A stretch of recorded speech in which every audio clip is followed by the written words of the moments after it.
Welcome, ladies and gentlemen, to a new episode of the X-Bottom, Season 3, Episode 11. I am your host, Alejandro. With me is the Caveman. Paul, hey everybody. It's great to be outside of the cave every once in a while. Yeah. So, Paul, you just recently told me like some devastating internet news. Yeah.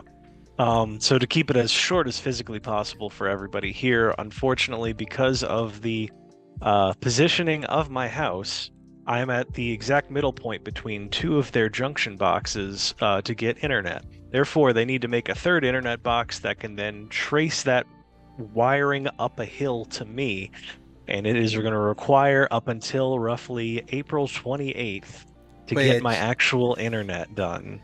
yeah, And that is a whole month and a few extra days. yeah. How do they expect people to survive like a month without internet? That to me seems incompetence to the highest bidder. I'm sorry. It's It like is, that's insane. on one hand, I'm coming from the city boy perspective of that is ridiculous. Apparently, the mentality is very different out here because everything is such new construction that it is pretty normal if your house has new construction and you live in it.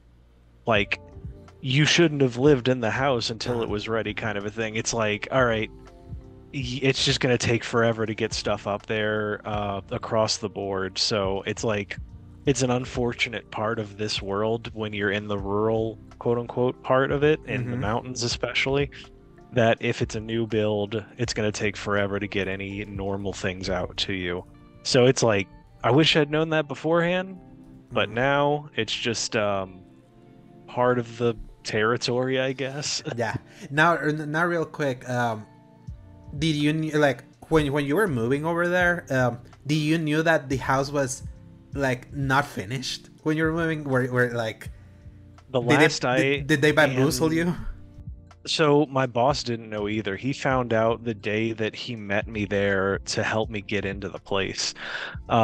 Because they have like 50 something houses that are constantly under construction Mm-hmm. essentially.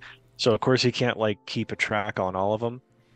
And he had handed it off to like one of the project managers under them, had like a superintendent was running it and stuff. So he was under the assumption because the superintendent had made specific reports about the level of done it was. So he trusted those reports and said, oh, okay, well, it's pretty much finished. Awesome. He can start around here then. And then when we showed up, we're like, yeah, so this is inaccessible. We can't get up here. There's no power. And he's like, oh, Dude, shoot. the same thing happened with my dad with what he Really? does. Yeah, it's so funny that that's such a common problem. That's Yeah. but man, that's I was talking to Duchess about it yesterday, and he was Hmm. just so like mortified and laughing. Oh, yeah. Because I didn't really get to tell the exact details into the Destiny crew.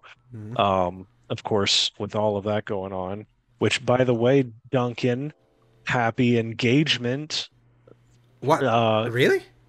yeah, they made it official, so that's the only reason I'm able to say it now. Oh, okay. On their social I medias. didn't know. Don't mention it to the Destiny crew yet, just in case he's they're trying to make sure that doesn't get out too quickly, but they put it on Facebook, so that's why I'm saying it. Oh, okay, it's Congratulations, basically the buddy. Facebook official then. Yeah. I'm gonna look it up, but enough of all this like rambling shenanigans, Paul, because we're here to escape a little bit of the nonsense. Because this is the X Bottom Podcast, our gaming podcast that posts every Fridays from 2 p.m. onwards, God willing. Available in the YouTube channel Escape Gaming, as well as most audio services around the world, Apple Podcasts, Spotify, and the like. You can find links in the RSS feed at anchor.fm/escape-gaming. If you enjoy our show, give us a like and subscribe. So, Paul, since you haven't had internet, you haven't had access to newer stuff, you had to make do with the primary account that I let you borrow for my Xbox, and you've been playing Metal Gear Solid 2 Sons of Liberty with the I from the HD have. collection. So, Yes. how's that treating you? I So for everybody wondering, I had several games on the 360 on my Series S. Unfortunately, all of them were attached to the Game Pass, so I could not use any of them outside of three games. One was Red Dead Redemption. It was Metal Gear Solid HD Mm, Remaster Collection, and Castlevania Mirror of Fate, the Mirror's Fate. DS game. So I picked the game that I haven't played the most, and that was Metal Gear Solid 2 out of that. Started that sucker up because I've only played it once, Hmm. and I only played it when I got that HD remaster back Back on in the the 360. 360. So I was just playing through 2 to try and like get it out of the way so I could play 3 because I knew I wanted to play 3 really badly. Hmm. And I saw like the jump in quality. I didn't really care about Raiden as much because I was an idiot. Because I just wanted to get through the series. But man, revisiting that game was I It's incredible, right? Like it even is with very it re like I was living in 2000 right now without internet anyway, so I'm just like let's figure this out. Let's sit around, and I had a very different mentality going into this game as opposed to the way I did. And I made this mention in the group chat where I feel like a similarity to an old Resident Evil game where fixed it's like cameras, tank if you have a controls. fist camera, tank controls, the environment was one of the things that I got the most out of it, where it's like, okay, it is like a sandbox, and your goal is to just go through every ounce of this place and find your tools to survive. And Hmm. it's like not survival horror, but it's a very similar method of like shoot it's like a motivation for you. It's the same motivation, different genre essentially. And I was kind of thrown by the fact that that was really vibing with me on this Hmm. playthrough. And I never really connected that because it makes sense. You start off with literally nothing and you have to build up to the arsenal you get by the end of the game. Hmm. So I was just content to go through like every single room, find my way through this area. I had a much better memory than apparently I did back Yeah. then, which And is shocking. you're not getting lost. Are you feeling like it's actually telling you I exactly how have, to do things and where to go yeah, into the different struts and all that? finding out that literally all you have to do to find out where to go and what to do is just calling up any of those people, and they literally tell you the last thing you had to do Hmm. without any like muss or fuss. And I did not know that was a thing that you could just like, I knew you could always call him, but I never knew that what you could do was just call up the colonel and he just tells you, hey, this thing happened, go to this base, this room of this area. And it's like very specific. So once I'm there, it's like a 20 by 20 square, and Hmm. it's pretty easy to figure out where you need to go from there. So plot wise, I've never been lost. The only time is like if there's kind of an obtuse method of figuring something out, which I was surprisingly proud of myself that I kind of figured out most of it because now I have a lot more understanding of how Metal Gear Solid games play, how they work, and how to think when you're approaching them. So only a couple of them, like there was this spot where you had a bunch of bombs and you had to shoot these sensors, and one of them is on a UAV really Hmm. far away, so you have to go find where the sniper rifle is. And I was like, I have no idea where this is, so I had to Yeah. look that up. A couple other things here and there. Like understanding how the remote control rocket works is Hmm. very confusing and makes no sense. Um, so I had to figure out kind of some of those things. But then as far as just the absolute dumb crap that Kojima was able to put into that game and just Batman. pass it off, Fat Man, the way that he's built, Vamp, the weird place you fight Vamp where it's like, oh, the oxygen in the water means you can't swim in it. And I'm like, that's Uh not how that works. What? And like he just pirouettes around bullets. It doesn't make any sense. But then you get these really like genuine moments with like Fortune, who just genuinely wants to die, and huh. like Vamp getting shot instead of her, and she's genuinely like shocked and broken about it. Hal and his sister, Hmm. which Yeah. Otacon. I Hal I Otacon. had definitely like blocked out some of that because I had a lot of trouble with like the sniper section. This time I had zero issue because you can literally call Snake and ask him to do it, and he plays the game for you. Yeah. Um, Do you get Crazy. the pentasaments? Because that's what prevents you from like having shaky Yes. aim. So Um, so I had so much of that stored up, so I would just like pop that and I had no issues. But then I was like, he told me I could call him up and he'd help me out. Let me see what that does. And all I had to do was just kind of aim the general direction. He just shoots everybody mm, for you. I was like, I don't even have to play this segment. What in the world? oh yeah. And I used to have so much trouble with that spot. And oddly enough, I had The only part I had the most trouble with is right after you fight Solidus Snake with the Harrier, and he blows up part of the shell, and you have to crawl back on all the destroyed parts of the ship, Uh-huh. the shell, The big shell. and you keep slipping off in the dumbest spots Because of bird because of poop. some reason, or like you go the wrong way and you're like a pixel off, and you just whoop, and then game and, over. and slipping because of bird poop also. And if you get caught on those areas, there's no way to kill the enemies to get away because the drones just respawn constantly. So you have to redo the whole area again. It was terrible. I hated it. Um, but after that, it's like sneaking through is really fun. Um, the gunplay is surprisingly tight. I didn't used to understand how it worked, where you had to aim with the Mhm. RB, hold with the X button, and then let go to fire. That was so confusing for me. But now I'm like just Yeah. doming everybody. It's playing crazy. and playing it on Xbox, because the thing when you're playing this on like PlayStation and the PS2 and PS3 specifically, those controllers had pressure sensitive buttons, so you needed to like hold Oh, the square like wow. super strong, and then let it go to like for the bullets to go, or Mhm. yeah, or let go the square really slow so that you can like unholster.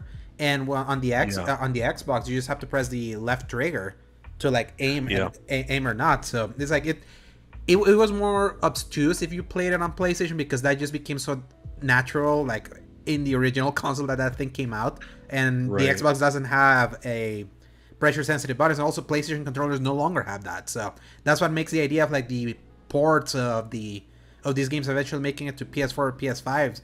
They would have to like adopt the Xbox method, even though that was not the original method of how Kojima used the tech of the DualShock 2 and the DualShock 3. But Yeah. uh, So overall, that was I feel like I could keep gushing about it, but overall that was it. And I have other games that I was able to download. I'm looking forward to diving into all of those, but that has been pretty much everything that I have played. Alejandro, have you been getting into in my absence? yeah, so Destiny 2 is still like consuming my life. It's insane. Like, even though I already reviewed it, that's way past. Like, yesterday we did the raid in like an hour, the new one, like the Root of Nightmares. Like, we've gotten Yeah. into a flow with our clan now to get that done real quick. That raid is really fun. It's like so easy. It's like an easier Deepstone Crypt, and like It it's more. sounds like it, and it's breaking my heart that I can't be a part of any of that. Yeah, this would be one that you would love because you wouldn't have to do much. You just have to I like kill know. anything. Like, you just have It's to kill literally things. like two people have to do everything, and then everybody else can just kill ads and hang out. Yeah, And I was like, that's perfect. That's what I yeah. want. There is one section that it depends on the team composition that we had. The third encounter, which is like the planetary symposium, which is like you have to like be moving a couple planets inside like the witnesses ship.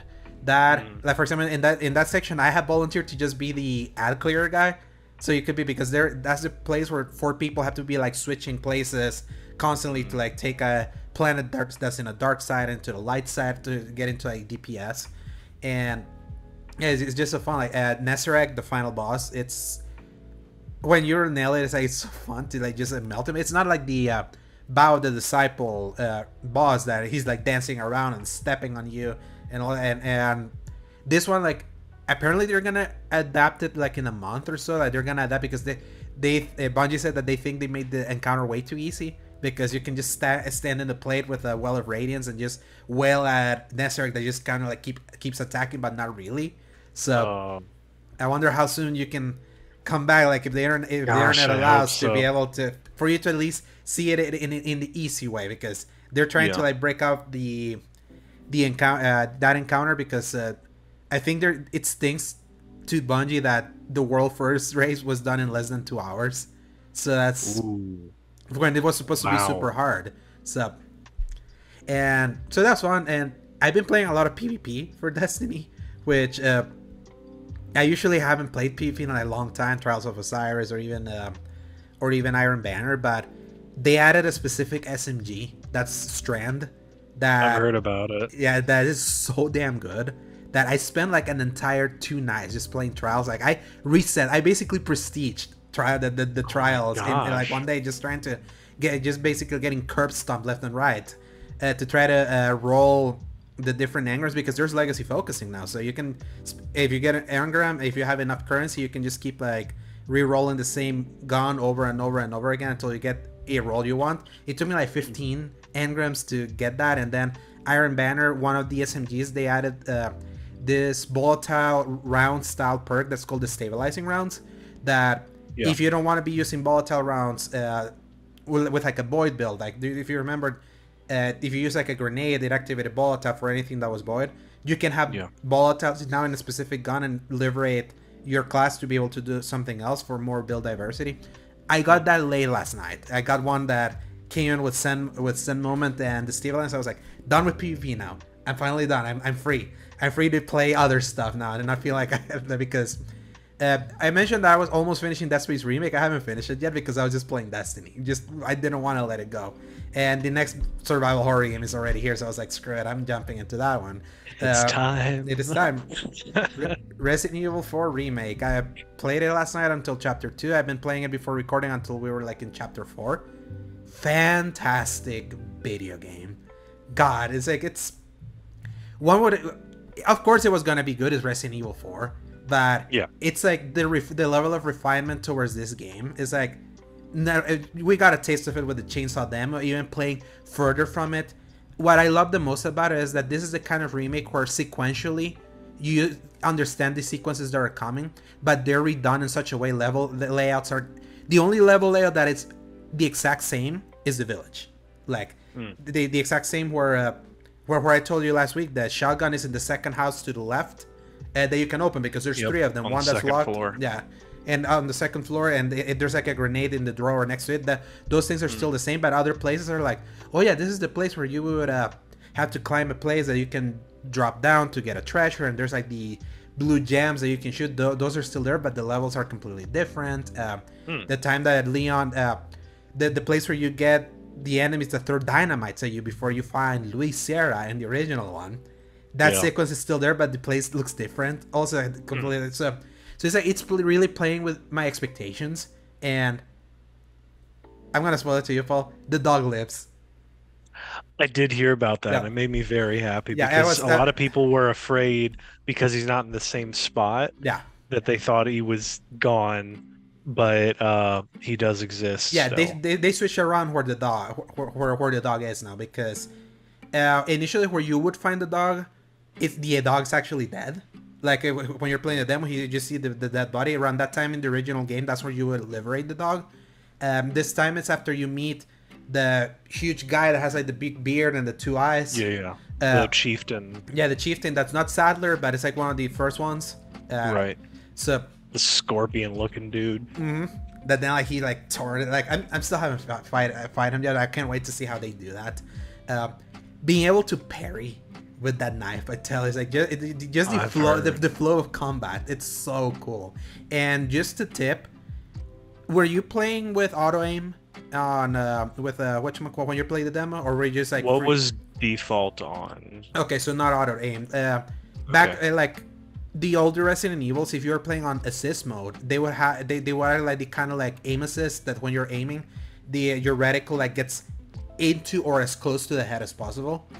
I'm playing on standard normal mode, but there's an option to like enable that in normal mode to be able to like snap your aim as close to the head or to the body parts as possible, because the RE engine, I always said that I feel there's a certain looseness to how you aim that is not tight, but if you enable that, it's just gonna like save you so much trouble, especially because how hectic things get. Trying to fight the chainsaw guy in this one, it's like so so hard. I'm here. Yeah, you're there. Okay. Yeah, Jared, the freaking data cap. So I'm gonna be always nervous with that. But yep. But yeah, it's like it's so well done, and I tell you, it's like if it keeps up, like the quality just in these early chapters, because it's also seamless. It's so like almost like God of War style one shot. Like as you go, like it doesn't feel as segmented in levels. It feels like it's so seamless to go around. And how they do some of like the later, so I've heard that they removed parts but added a few more. If this keeps up, I really do believe that I think this will be it's currently the best game like from 2023 that I played this year.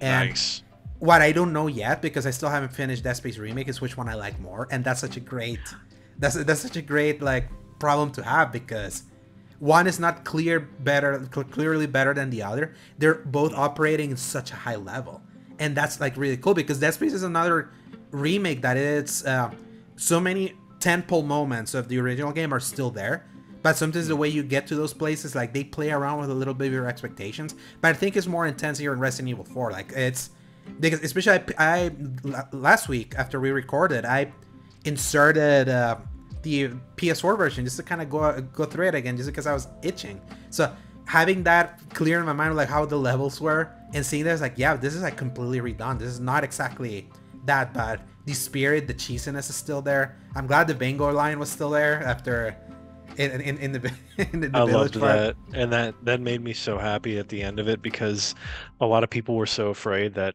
it was going to be both that darker tone and that they were going to lose a lot of the quippiness and that action hero feel. But as soon as he ended that demo with "Where's everybody gone? Bingo!" Yeah. I was just Yeah, I would yes. say like it's interesting because this is taking on the tone a little bit. They did an RE2 remake. Obviously, they Mhm. the same team that worked on that one worked on this one. The RE3 team is a different one.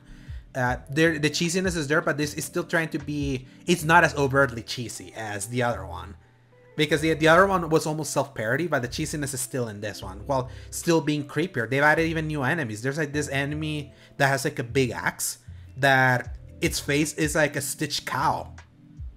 What? Yeah, so it's nuts. so Oh, so I can't wait to see how they do the castle section, or whenever like they join Ashley, or they already previewed beforehand that going with Ashley is gonna be so much easier because it's like yeah. it's gonna be more like time. The annoying part of playing RE4 was always having to take care of Ashley with like giving her health, putting her on a trash can or something like Yeah, that. they It's like, said it's now like a loose follow or a tight follow mm-hmm, for her. I know it's she goes into a down state instead of dying outright. mm-hmm. It takes more than one shot to knock her out of a grip of somebody. And the last thing was she can help you a lot more in like gameplay and cinematic moments. Yeah, So already that's like yeah, got me interested. yeah, already early on in these sections, you can see the places where you would need a partner to like lift someone, Yeah. to go back like in the Metroidvania style of like, oh yeah, you couldn't go here before because you didn't have either this item or something like that. So I can't wait to see more of that. But I'll say this, I'm glad they did Village, because a lot of the design tenets of Resident Evil Village, it's clear that they were testing things to be able to do here. I love the fact that when you kill an enemy, all the time they drop something. Either if it's either pesetas or ammo or all that. Because it would be annoying in other Resident Evil that you're pumping enemies with how many bullets, and you sometimes wouldn't know if they were there, especially on 2 and 3 remake. Obviously, they were trying to imply that that's not a game that it's just shooter. So this one is definitely more of a shooter, and definitely Village and 4 like shares so much DNA. But 4 at least is still sticking to the tone, because remember, Village just gets so freaking outlandish in a way that at least so far with RE4 remake it's not as outlandish, but the cheesiness is still there. Like I think it'll get just as outlandish, but somehow 4 handles the tone shift better. At least it originally did.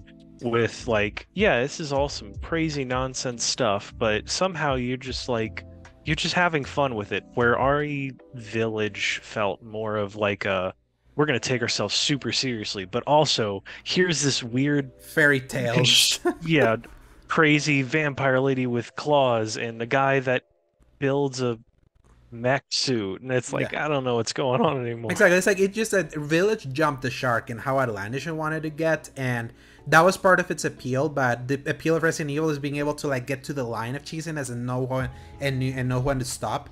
And so far with this remake, it feels like it's hitting that line while remaining a really fun game to play. Like that, I tell you, it's like it's so great that they upped the intensity, knowing that you have more movement this time. And I think that was a key, because the thing with the original Resident Evil 4, why it held up so well even with its tanky controls, is that the entire game was like designed around the pace of you not being able to move while you shoot, and you being able to like hit the leg of an enemy or the eye of an enemy or an arm of an enemy, and that being like enabling context sensitive things that are still in this game. So can't wait to play more. Like right now, I'm between a rock and a hard place because the Diablo 4 beta, it's also live this weekend, and I've heard gushing praise of it. And it's open beta this weekend, so I downloaded it. So I'm gonna take just a little bit of a break with Resident Evil 4 just to try it. But I'm eating, I'm feasting, and I'm sad that you can't eat with this. It breaks my heart. It sounds like I need to fast, but I'm eating in my own way, it seems. It seems that you're in Lent, it feels like. If nothing else, at least I have a better appreciation for Metal Gear Solid 2 now. But I'm building in like a better work-life balance. The open beta is also on Xbox. I wonder if I can utilize that somehow. I don't know if it would be worth using up the data for that, but it's nice to know at least. But yeah, I mean, I still have my PS5 and everything. It was just really like I only had certain things on Xbox, and that's why I've started playing it more. But I do have it all still, and I do actually have Resident Evil 2 still downloaded onto my PS5. So maybe I'll go back and just feel something there. Yeah, and just satiate yourself. It would also prime me really well for when I do get Resident Evil 4 and get to actually play it. So I don't know, it's like going from 2 to 4, seeing the jump. Maybe that'll be something cool. But yeah, I've honestly got a lot of choice. It's just not the choices of things that I really wanted, which were Destiny and the new releases. But we're gonna work through that and figure it out. Oh yeah, but it'll happen. I'm just hoping that they were overshooting, because my biggest fear is that they undershot with like them telling me, because it seems to me like an entire month to construct that seems incompetent to me. So I think it's more because there's like a waiting list, I think. And it's like whenever it gets to me, it's going to be really fast, but they probably shoot that way over the moon to kind of like get you settled in, and then one day they're like, hey, we just did it, you're good, and then it's been like half of that time. Because they said they don't need like special permits or special details with the construction because it's a straight shot up to me. So I'm hoping that it's like there's no issues, you know. But yeah, remains to be seen. Oh yes, I'm hoping, because the day that you tell me, remember, that's Jedi Survivor Day. I know. And that sucks. If nothing else, imagine if Jedi Survivor had hung to its March 17th. I would be so mad and disappointed and frustrated. I might have bought it myself and downloaded it just so I could have played it a second time, and I would have like not even worried about it, because that is a game that I do not want to wait on. So if nothing else, it goes to that point. If I still don't have internet by April 28th, I will buy it myself, like physically if I have to, on disc, and I'll just bring it back, because praise God, we have a GameStop around the corner from my house. Oh, do you? That's awesome. And they have that new system where you can return any new game for 48 hours. Oh, nice. So I could even go out and buy Resident Evil 4 and just return it before those 48 hours are up. And I could probably finish that game if I really push myself, but we'll see. Yeah, it's like, I heard that it's like 16 to 22 hours to finish, so I'm impressed by that, because I don't remember the original being nearly that long. It's the same length. They're the same length. Okay, cool. 4 has always been the longest one. They added like side quests, I heard, in Remake. Yeah, there's at least so far there's so little. It's like it's more in the vein of the emblem, shooting the emblems. Yeah, it's like, hey, go find this thing, go get a golden egg or whatever, and then come back to me and you'll get stuff. Exactly, and it's usually within the vicinity. Right now I'm in the middle of getting him Vipers. The stranger wants 3 Vipers. I will say this, like, the voice of the stranger in the remake is the one area where I'm like, I prefer the one in the original. Like, I mean, that was so iconic. You couldn't replace that. Yeah, I wish it would have just reused it personally, but I'm curious what you think about Ada's role in it, because I did hear a lot of people have said negative things about her because they've taken a lot of her story out. And a lot of people are thinking they're going to add in another DLC like they did for Resident Evil 4, and that's where all of her story goes into. The separation anxiety thing and things like that. Yeah, whatever, separate something. But yeah, anyway, I'm curious whenever you get to her what your thoughts are. Yeah, because Ada just showed up where I'm at. Like Okay. the scene where she shoots through the window. Like that's Right. That first one where that's she's still in the game. So well, that's good at least. I did like that scene. yeah, but I can't wait to keep playing more, especially now that I've been released of wanting to play just PvP for Destiny 2. I'm just gonna be like on call for like 2 more raid runs because it's so easy to do that.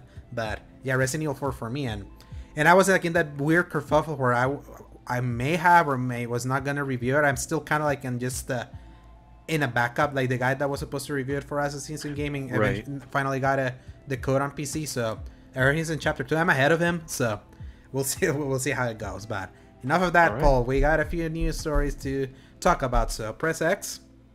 Or some news.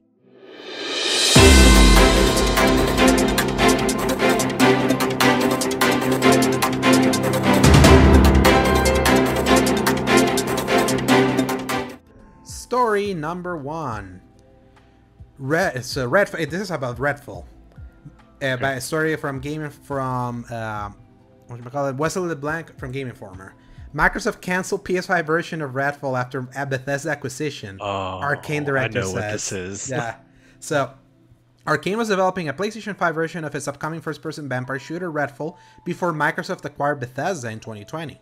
However, following the acquisition, the PS5 version of the game was cancelled by Microsoft, according to Arcane director Harvey Smith in an interview with IGN France, translated by IGN US. Discussing this with IGN France, Smith said, "We got bought by Microsoft and that was a huge sea change. They said, no PlayStation 5, now we're gonna do Game Pass, Xbox, and PC." Smith said Arcane didn't mind the decision, even if Redfall was originally meant to release on PlayStation, Xbox, and PC. Support from Game Pass not having to worry about one less platform, one less complexity, Smith told IGN France. And Game Pass has a ton of people that can play. It could be our biggest game ever because of the 30 million Game Pass members, or whatever that number is. News of this cancelled PS5 version of Redfall doesn't come as much of a surprise. When Redfall was revealed during a 2021 Xbox and Bethesda E3 showcase, it was revealed as an Xbox console exclusive. And considering it's par for the course for companies like PlayStation, Xbox, and Nintendo to keep their first-party releases off of competitor consoles, it is not surprising Microsoft opted to make Redfall an Xbox exclusive after it acquired Bethesda. A spokesperson for Microsoft responded to the story, providing the following statement. "We haven't pulled any games from PlayStation. In fact, we've expanded our footprint of games that we've shipped on Sony's PlayStation since our acquisition of Cinemax, and the first 2 games we shipped after closing were PlayStation 5 exclusives. We did the same thing since our closing of Minecraft as we extended the reach of that franchise. All of the games that were available on PlayStation when we acquired Cinemax in March 2021 are still available on PlayStation, and we have continued to do content updates on PlayStation and PC. We have always said that future decisions of whether to distribute Cinemax games for other consoles will be made on a case-by-case basis." So this is just so funny because I think somebody said it really succinctly, and I'm going to butcher any of the paraphrasing of it, but they were saying like, this is literally like the opposite of what Microsoft has been promising would happen. They're like, no, don't worry, guys. It's like it's never going to take games away from y'all. And then like the developer of one of those studios is like, yeah, so we totally just tossed that version out the window because it's Game Pass. They paid us more. And they're like, no, don't say that. Don't say that. No. The timing of the story was hilarious because of the ongoing ABK acquisition. Yeah. And obviously that is different because Redfall is not a previous franchise, so it's like it's like a new IP. Redfall is what I would have expected Microsoft to do after they acquired Bethesda. Like it doesn't surprise me that this was being a multi-platform thing, kind of like Starfield was, because Starfield was announced way before like Microsoft acquired Bethesda. Yeah, the thing is right now that where they're like trying to argue that don't worry, that we're trying to acquire Activision Blizzard and we're not gonna take Call of Duty away from like, and we're promising all these 10-year deals. We have everyone signing right now. Nintendo has signed it, Nvidia has signed it. Like Nvidia was one of the companies against this deal that we signed the contract, and now they're pro us. So it's just the timing is hilarious, but also funny timing and not good news for PlayStation. Story number 2. UK regulator now says Microsoft Activision merger won't significantly lessen competition in console gaming.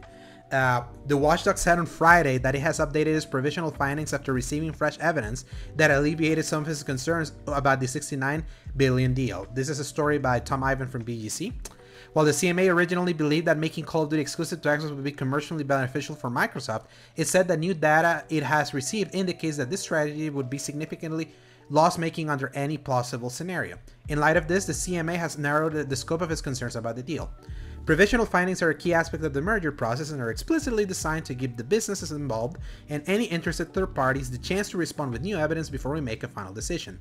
Having considered the additional evidence provided, we have now provisionally concluded that the merger will not result in a substantial lessening of competition in console gaming services because the cost to Microsoft of withholding Call of Duty from PlayStation would outweigh any gains from taking such action. Our provisional view that this deal raises concerns in the cloud gaming market is not affected by today's announcement.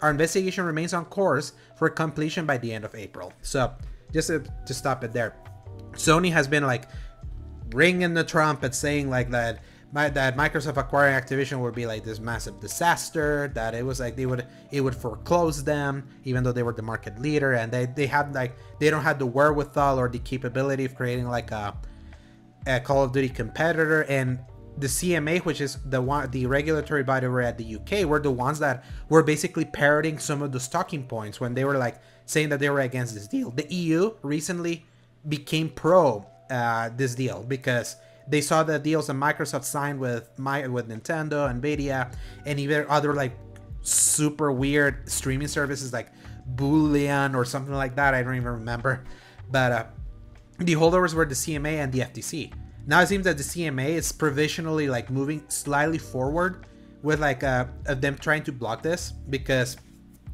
now, at least in the area that Sony was like arguing that they shouldn't allow this to go through, now they will let it go. The only thing that they're investigating is the whole cloud thing, because Microsoft has a huge stranglehold on cloud gaming right now with the short thing and all of that. And I would say like Sony taking L's with this right now, because they're still holding off from refusing to take this deal. Like Microsoft even said, is like, we have the paper, they just have to sign it. Like it's there. We're promising feature parity. We're promising like day and date, like no content exclusive. Everything's gonna like launch exactly the same. And Sony just continues to be like the holdover. Like if they lose at CMA now with this, like Sony has like no hope of like being able to like stop this deal, and all the scorched earth like bridge burning that they've been doing, like acting like complete idiots over this deal, is gonna like come to bite them in the ass, because it's like everyone is now saying, it's like, yeah, let it go through. It's like, we have a contract. So yeah, I think them signing all those contracts definitely helped them immensely, because it's legally actionable. They said it themselves. I think they're really playing to the long-term side of this, and it's really smart on their part, because now it's like, it doesn't matter how long you wait for that, you still have Call of Duty at the end of 10 years. And you can then do whatever the heck you want with it. I mean, that's what that whole other... do we already have that one in with... no, we don't. So the other further reading with Microsoft saying that 10 years is sufficient for Sony to develop a Call of Duty alternative, it's like the intention is very clear in just that title alone. Because they're like, hey, use this time to find something else to beat Call of Duty, or else we will destroy you whenever those 10 years are up. And we can wait. We're Microsoft. We can do that. Yeah. Because they're not a tech company. They're not a game company. They're a tech company.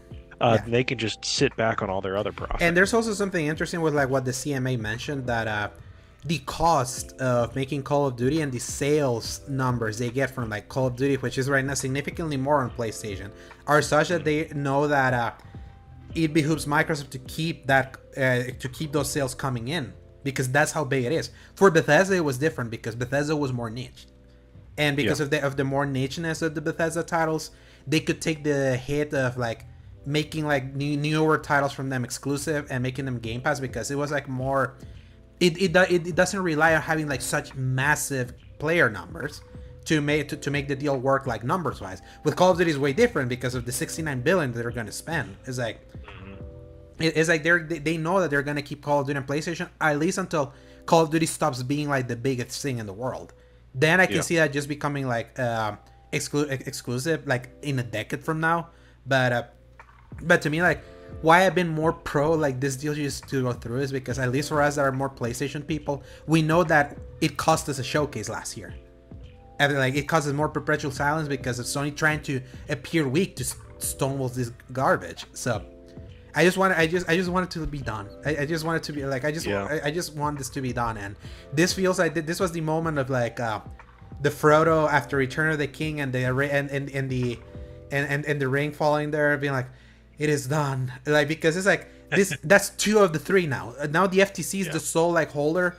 And they're trying to take that to court, and they're gonna lose because the basis for what they're trying to take Microsoft to court over this deal is not gonna hold against the judge. Microsoft will win there. So, the quicker we can move on from this is like it's taken so much oxygen from news over the past year. Especially, this has been a weird news cycle. Like this first 3 months. I don't know if you've noticed. Like news-wise, has been like very quiet compared to like last year. I think part of that is just like you said, it's because everything else is kind of muted compared to this, because that's what everybody keeps talking about. Mm-hmm.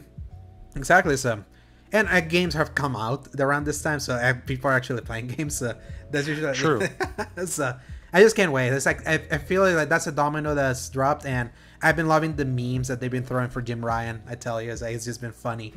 But that's the attitude, and he did say like in a closed door meeting that his objective was to straight up block the merger.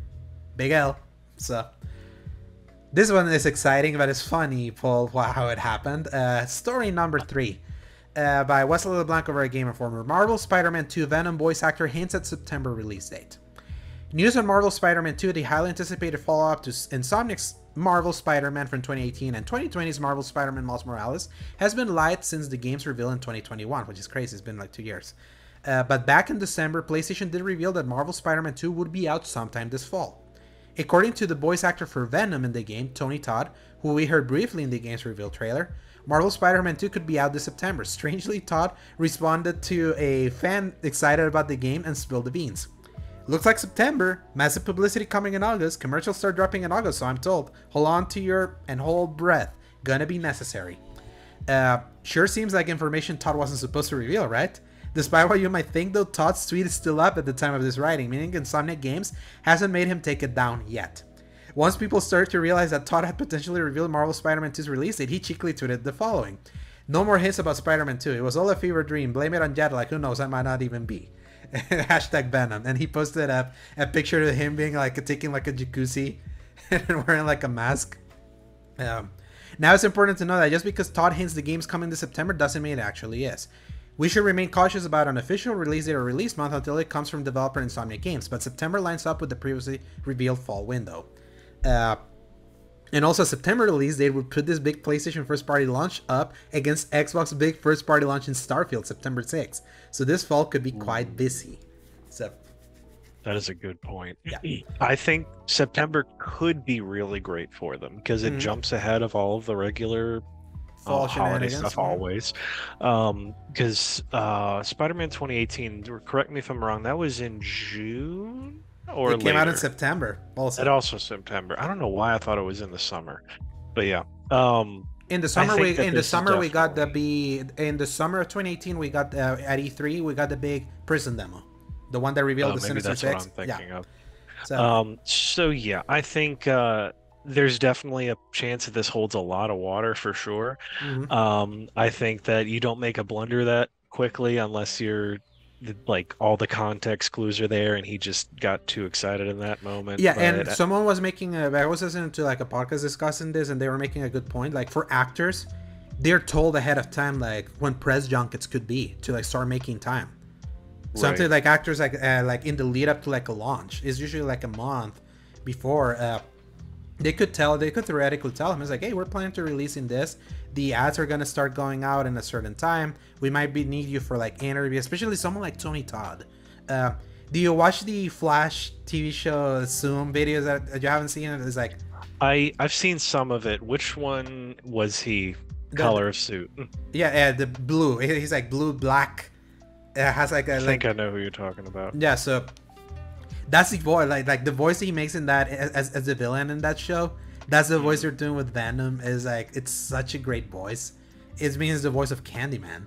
So you're gonna want to parrot the fact that you got him. So of course they're gonna tell him where he can go give his interviews. Like Tony Todd is just like such a power, and at least we probably kind of know. Of course, Sony's not gonna say anything until like this previous deal. Like I bet you once that deal goes through, I tell you Sony's gonna then start like opening the floodgates, because they're gonna be like, crap, the deal goes through, I gotta tell them people, it's like, this is what we have in place here. I tell you that's what's gonna happen, because we still have no idea when the showcase is supposed to happen for them. So, which is insane. It's like time will tell, but I'm excited for it no matter what. Yeah.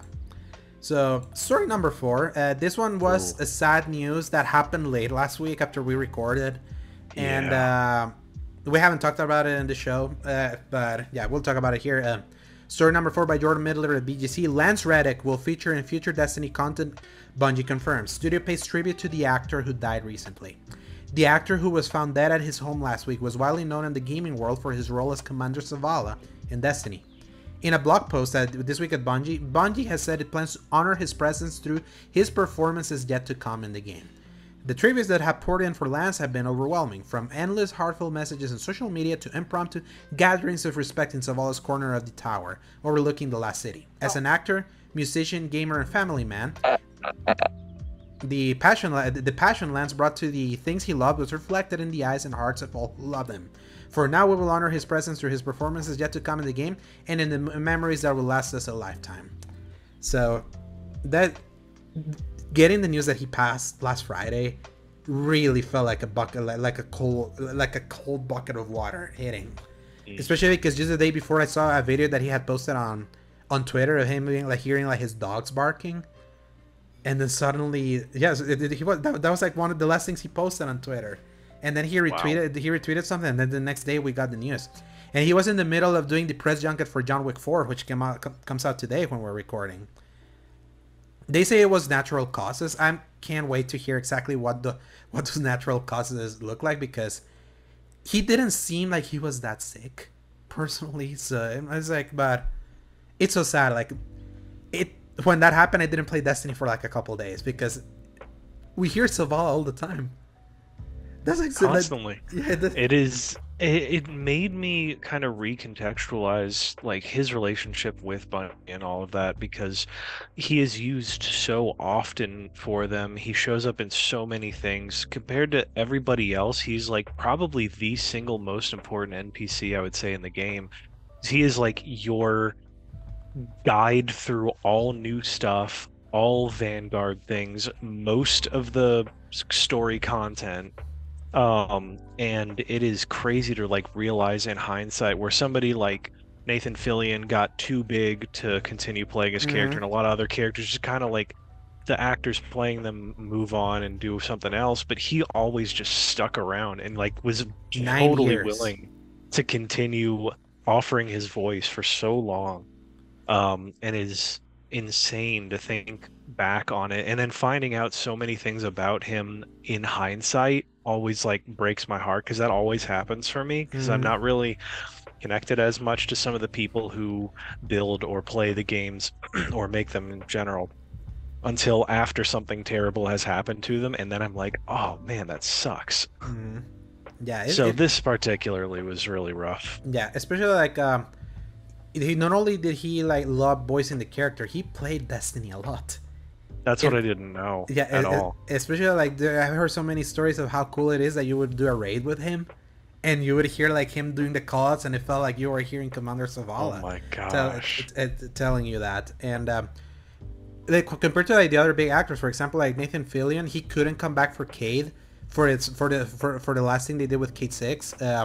They had Nolan North do the final moments when he got killed.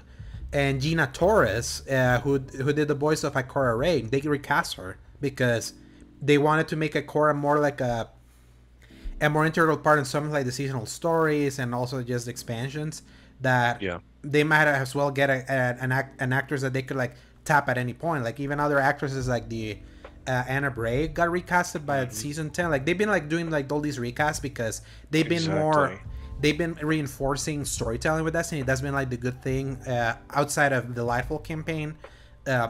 getting more voices has helped like narrative feel richer as we go like through the seasons, and But not him. yeah, and not It's him. like He he remained. was too iconic, and he was so willing to be chill about just adding his voice to all that. And it's like I didn't even realize that they just got rid of or recast or just added new characters that took the role of previous characters. It's like, but he was the only one that just from start to now Mhm. was like the one through line for literally everybody. Even the speaker, who was kind of like what his role almost Yeah, was in it the was Bill early Nighy. Destiny. Yeah, it was Bill Nighy. So they couldn't It's get Bill like Nighy back. you just couldn't do stuff like that, but he stuck around, and I was like, gosh, I respect the heck out of that decision. And then the fact that he continued to play it all to high level content, it's like, oh my gosh, I wish I knew this guy. And then I love his character in John Wick so badly. Yeah.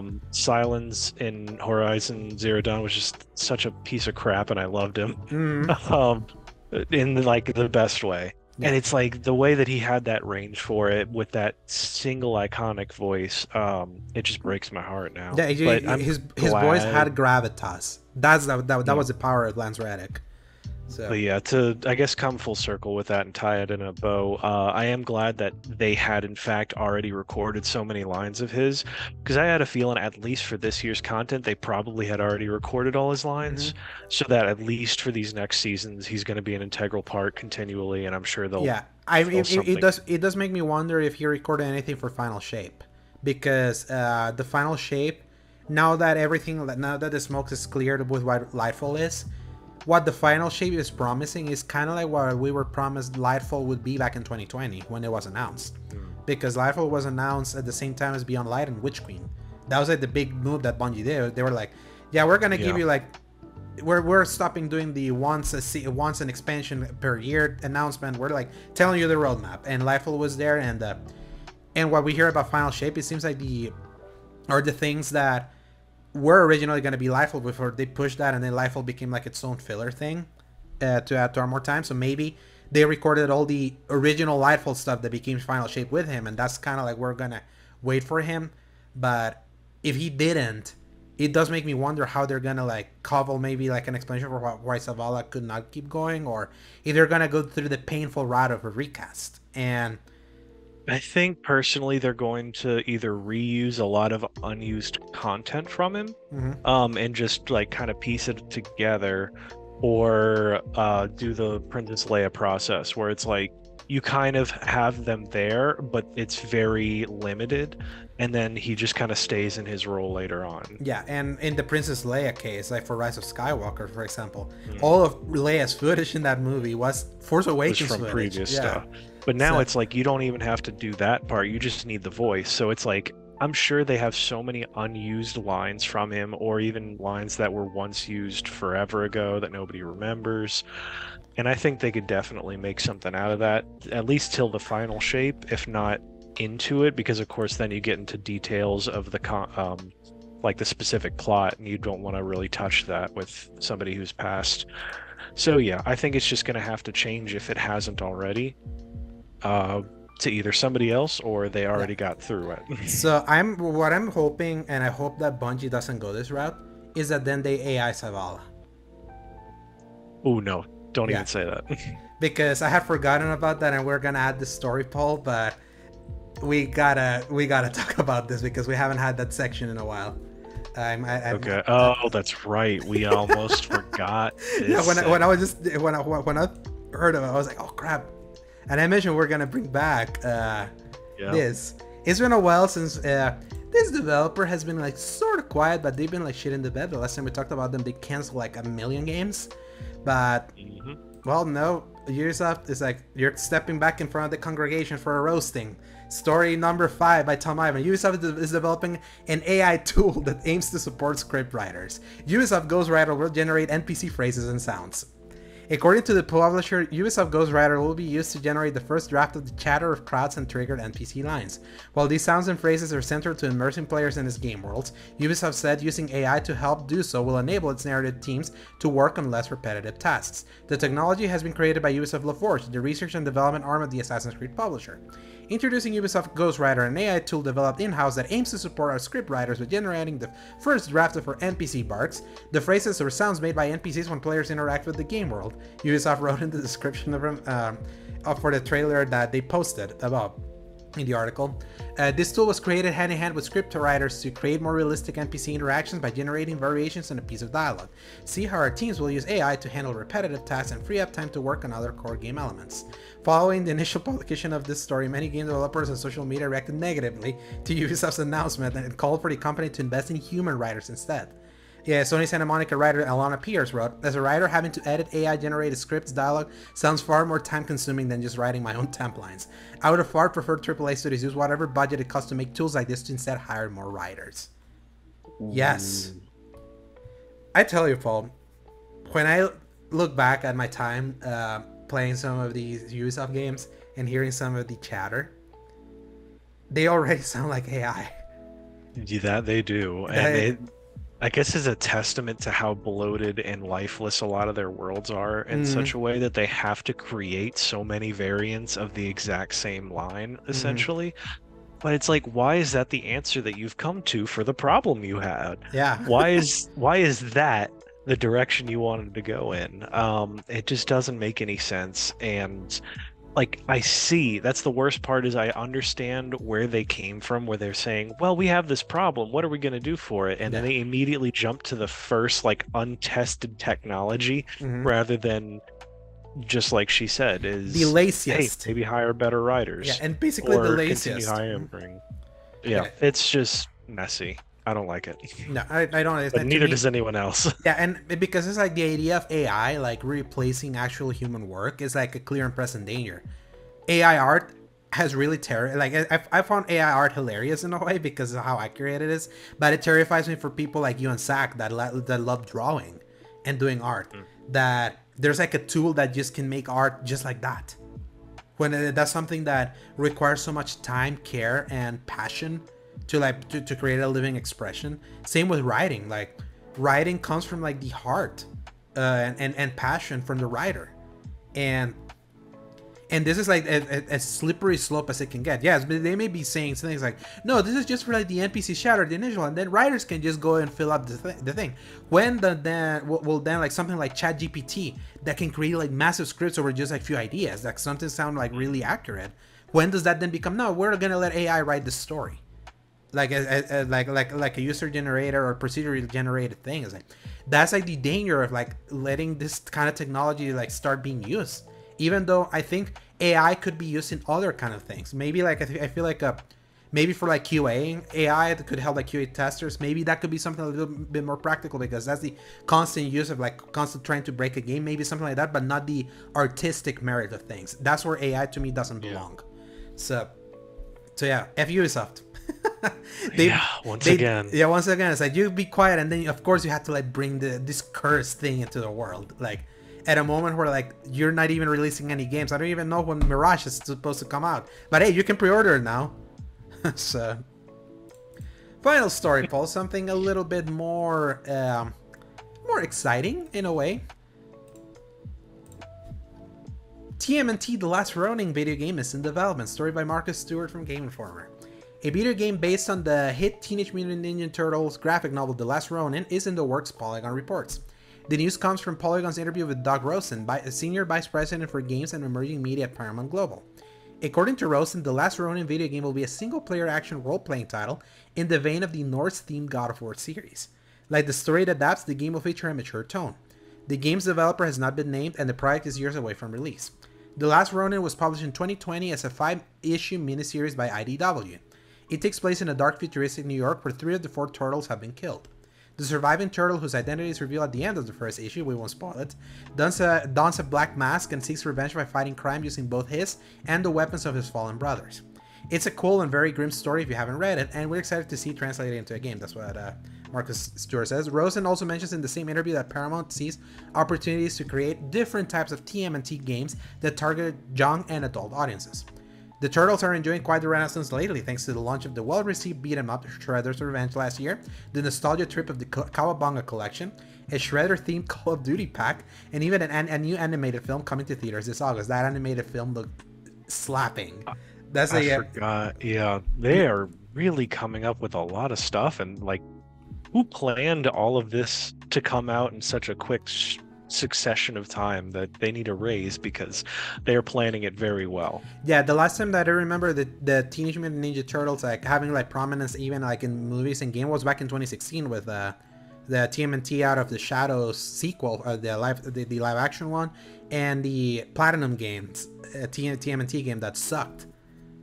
And I would almost say I would go even further back than that and say the 2009 TMNT animated movie coinciding with some of the couple of previous years' games that actually no, just the TMNT video game, which absolutely crushed it. I don't know if you remember playing that one at all. Which one? Because there's quite a few. The TMNT movie, yeah, the one by adaptation. Yeah, the one that Ubisoft made of that movie, like in 2000. It was 2007 actually. I remember. Okay. Yeah, I remember buying that game. It was fine. It was like there was a version of it that was significantly better than the others. I think it was the Wii version. I played the 360 version. Okay, because I played the 360 version, and then one of my later roommates explained why. I can't remember exactly, but it was basically just more optimized and felt really good. It was one of those few games that kind of like the Lost Planet system where it had a really good frame rate for no reason. Yeah, anyway, that TMNT game had the Assassin's Creed / Prince of Persia engine powering it. Yes, so that would explain so much actually. Yeah, the platforming of that game was great. Combat wasn't. Yes. The combat was where it sucked. So, I definitely only remember the platforming, so maybe that's why. Yeah, the platformer was really good because at that time, before Ubisoft dove so deep into open world Assassin's Creed platforming, they were curating platforming in the Prince of Persia style. So, yeah. But then after that, like the 2014 TMNT, I liked that one. That's the first Michael Bay style one. I found it enjoyable. I never saw the 2016 one that I heard is worse. So, but then in the limelight, I know that the cartoons have been happening. That last Ronin. The graphic novel came out like late 2020. Like we're still in lockdowns where that was happening, and I know that's a really adored, like completely out of left field tonal shift that's more in line with original TMNT, because that's the thing. Like the first graphic novel that released of TMNT back in like the 70s or 80s was like more adult oriented, but then it got like turned more kid friendly afterwards. Animated show and the game. It's funny because I know so little about TMNT, and all I know about it is from like the TV shows, the Fox Kids TV show. Honestly, mine was I think it was like the 2005 or no 2003, I believe it was. Like Turtles in Time, and like they go into space and stuff. I don't remember. That was later on, but the one I think you're talking about is like the really kid-friendly one, which predated me a little bit before I ended up finding it, but.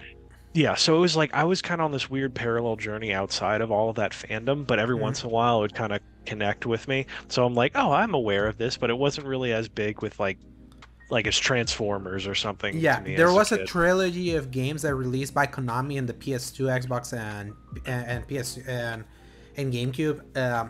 It was just called Teenage Mutant Ninja Turtles, based on that animated show from Fox Kids, and then they did Battle Nexus, which was the sequel that. It was also based on that, continued to based on that TV show when they went to space, when they were like got beamed out. I think to space. That's what I'm thinking of. Yeah, and then because it was a 2000s show. Yeah. Yeah, and then there was a TMNT 3 game that I remember I bought for my brother for his Christmas for GameCube. I don't think I have it anymore, but those games were fun. They were fun to play couch co-op with family and friends. Pick them and just play together. I think I played that with my brother now that I think about it, but it was a pain in the butt because we always wanted to go in different directions, and I don't think it allowed. No, it allowed. You have to like remain in the same spot. So a Norse God of War style like last Ronin game, that's like speaking to my soul right there. And it all depends on who's making it. They were very like, we're not announcing who's making it yet. So it's like, I'm gonna remain tentatively excited for this. I like the idea of taking it that way, because what better inspiration than 2018 and 2022 God of War? Like, two of the most celebrated games of the last few years. This is certainly the time for people to start pulling out the stops with making not cheap copies, but like looking at that the same way everybody looked at Breath of the Wild, essentially, and just like, let's just make that again. And I mean, it's been a little while since then, but I think that this is where we need to really start seeing some of those. And it was such a good system of game making that I would be okay if a lot of companies tried to copy it for their big revival of whatever IP they had. Yeah, especially like right now, we're living in an era where like they're trying to take like licensed video games more seriously. Like, say whatever you will about actual Hogwarts Legacy gameplay, like they really took seriously its production. For it to look like a AAA quality production, like next to its other peers, that's kind of like the level of quality people expect from licensed games. That were not the shovelware PS3 era license games you used to get. That used to come real quick. So can't get away with that anymore. Not at all. You can't. So then taking inspiration from the very top, even if it's not gonna be even remotely close to the quality of like a God of War 2018, I don't care. As long as like the heart is in the right place and the production value is in the right place, and it's not like released to try to coincide with a movie or just to like to benefit like a shareholder. Is like, no, we gotta release this to like for our shareholders and blah blah blah. That's gonna like, that's why I'm so excited for Jedi Survivor. Now I know like them not pushing it out last week to like appease like shareholders, stakeholders, gives me, like, makes me more excited, because I know they're giving it the time, money, and care for it to be like the best game it can be. And these they're allowing it to slip out of the fiscal year to make it good. And to be fair, like with Hogwarts, that could have been a game that could have released many years ago. They kept delaying and delaying that one to get like the quality production right. Even with a few bugs in here or there, I still say like that game was more polished than an Assassin's Creed game from like what I played. Oh, absolutely. So that's why like yeah, I would say that. Yeah, obviously there's a few bugs. I remember some of the ones that you had like the rubber banding of like an NPC character in like one of the in one of your Twitter videos. The mission, I think. Yeah. But like when it comes to like game breaking stuff and all that, like Hogwarts Legacy was like pretty polished, all things considered. So. We have examples of even more broken stuff. So, I mean, I can break just about any game, it seems. So, who knows? Maybe that was an outlier. But man, we nailed it. We got all of our news stories out of this. Yeah. So, Paul, read us the final week of releases for March. Can you believe March is done? Nope. Not at all. I thought I had way more time, and then it all disappeared all of a sudden. Who would have thought? All right, game releases. We have Colossal Cave for the Xbox Series X and S and Xbox One on March 28th. Crime Boss Rockay City, PlayStation 5, Xbox Series X and S, and PC on March 28th. Actually, almost all of these are March 28th now that I look at it. Yeah. MLB The Show 23, PlayStation 5, Xbox Series X and S, PlayStation 4, Xbox One, and Switch on March 28th. Sifu getting its Xbox Series X and S and Xbox One release on March 28th. And that completes the multi-platform rollout for Sifu. Yeah. Switch got it first, which is insane. Which is really funny, but I guess it makes sense because of the style and the way it plays out. Just God rest those thumbsticks for that Sifu Switch port. Terra Nil on PC, iOS, and Android on March 28th. Last of Us Part 1 on PC, March 28th. Dredge on PlayStation 5, Xbox Series X and S, PlayStation 4, Xbox One, Switch, and PC on March 30th. And The Last Worker, PlayStation 5, Xbox Series X and S, PlayStation VR 2, Switch, and PC on March 30th. Citizen Sleeper on PlayStation 5 and PlayStation 4 on March 31st. And last but not least, Cosmonious High on The Quest on March 31st. And that's March. That's crazy. That's March. Yeah, and then we're back to April, and the countdown for Jedi Survivor happens for us. It begins. The DLC for Horizon, Paul, is $20. Way cheaper, yeah. So a cheap kind of like holdover as I wait for Jedi Survivor halfway through that month. So. And meanwhile, I'm going to be catching up on everything else, and I'm going to have like a backlog of new releases to play once I finally get my internet. When I really think about it, because of the arrangement we got going, like the only release you finish Dead Space and you finish Hogwarts. So it's like, at least like when it comes to like the newer releases from. It was really just not getting to finish Destiny and now Resident Evil that I really missed, Yeah. but because Destiny's so chock full of stuff that I want to be present for, Mhm. that's probably why it feels more like that. Yeah.